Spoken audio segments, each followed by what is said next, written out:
এই যে রামিসা যেদিন দর্শিত হয়েছে এবং বীভৎস ঘটনার শিকার হয়েছে, শুধু ধর্ষণ না, তার ঘটনাটা আপনারা মিডিয়ার মাধ্যমে দেশবাসীকে যতটুকু সম্ভব দেখানো হয়েছে।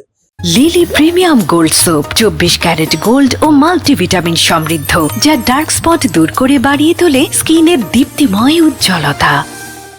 দেখাইছে কিন্তু ঘটনাটা আরো বীভৎস ছিল। আদালতে আলামত সহ যে সকল জিনিসপত্রগুলো আমরা দেখতে পেয়েছি, খুবই কষ্টদায়ক একটা, এই বাচ্চাটার প্রতি নির্মম অত্যাচার নির্যাতন করে তাকে হত্যা করেছে দর্শন পরবর্তীতে।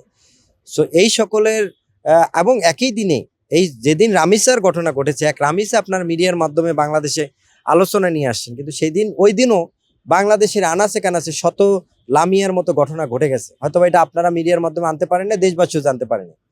আমি যেটা বলবো যে যেই কারণে যে ধর্ষণ হয়, ফাঁসির আদেশ হয়, কিন্তু ফাঁসি কার্যকর হচ্ছে না, এই জন্য কি ঘটনাগুলো বারবার ঘটতেছে কিনা? না, এই জন্য ঘটতেছে। ধর্ষণ হয়েছে, এই রামিসা হত্যার মামলার আসামির ফাঁসি হয়েছে।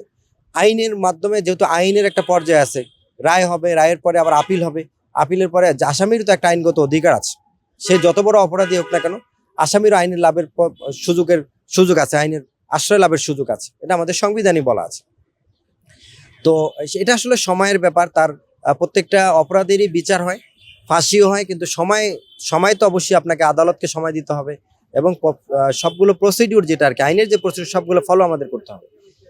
তো আমাদের দেশে এই যে ধর্ষণ সহ যে সকল অপরাধগুলো বর্তমানে ঘটতেছে, আপনি এখন ধর্ষণ সহ যত অপরাধ দেখতে পাচ্ছেন, আপনি আরেকটা ঘটনা দেখবেন, খুব মর্মান্তিক একটা ঘটনা। মিরপুর না কোথায় একটা ছেলেকে বাইকের থেকে আপনার মেরে ফেলছে, মানে বাইক যে যাচ্ছে তাকে ইট মেরে ফেলছে। এগুলো তো আমরা দেখতে পাচ্ছি, এরকম শত শত হাজার হাজার ঘটনা ঘটছে। এই সমস্ত ঘটনা ঘটার মূল কারণ হলো আপনারাও এই জিনিসটা আনতেছেন না।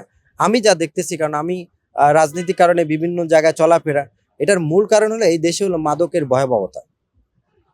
মূল কারণ হলো মাদকের ভয়াবহতা। যখন আপনি এমন এমন ড্রাগ আসতেছে আমাদের দেশে, আমি বলতেই হচ্ছে, আমি আসলে জাতীয়তাবাদী দলের একজন সমর্থক, আমার দল ক্ষমতায়, তারপর আমি এটা ওপেনলি বলতে পারি বা বলতে হচ্ছে আমাকে, যে গত 20 বছরে এই দেশে যত মাদক না ঢুকছে, 5ই আগস্টের পরে 12ই ফেব্রুয়ারির পূর্ব পর্যন্ত এই দেশে তার থেকে দ্বিগুণ বেশি মাদক ঢুকেছে, এবং এই মাদকগুলো এখন সাপ্লাই অ্যাভেলেবল হচ্ছে। আপনি যখন মাদক নিয়ে আপনার সেন্স কোনো কাজ করবে না, অপরাধ আপনার ভিতরে চলে আসবে। তো সুতরাং আপনি অপরাধ করবেন, কিন্তু আপনি অপরাধের সাজা কি হবে, আপনার ফাঁসি হবে না, তখন আপনার সেন্স কাজ করবে না। এই জন্য অপরাধগুলো কিন্তু বাড়তেছে, এই জন্য ধর্ষণ হচ্ছে, এই জন্য খুন হচ্ছে, এই জন্য ছিনতাই হচ্ছে। মূল সমস্যাটা হলো এই দেশের যে বর্তমান সমস্যাটা ছিল মাদক।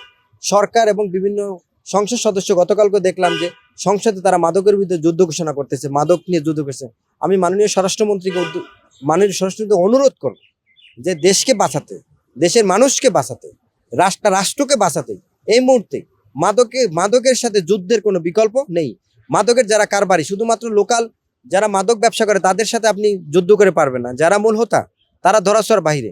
আমাদের কাছে এইটুকু খবর আছে যে তারা বড় বড় পার্সেন্টেজ বিভিন্ন জায়গায় পয়সা করে দিয়ে তারা কিন্তু ব্যবসা চালিয়ে যাচ্ছে, লোকাল এজেন্ট নিয়োগ করে তারা ব্যবসা চালিয়ে যাচ্ছে, এবং তারা খুবই পাওয়ারফুল। সুতরাং এই পাওয়ারফুলে চিন্তা করলে এই দেশ থাকবে না, এই সমাজ থাকবে না, মানুষের মধ্যে অপরাধপূর্ণতা আপনি কোনোভাবেই কমাইতে পারবেন না। আপনি মাদক নির্মূল করেন, দেখবেন ধর্ষণ কমে যাবে, ছিনতাই কমে যাবে, খুন কমে যাবে, রাহাজানি কমে যাবে, সমাজের অপরাধ কমে, এই সমাজটা, এই দেশটা একটা ভালো পর্যায়ে চলে যাবে।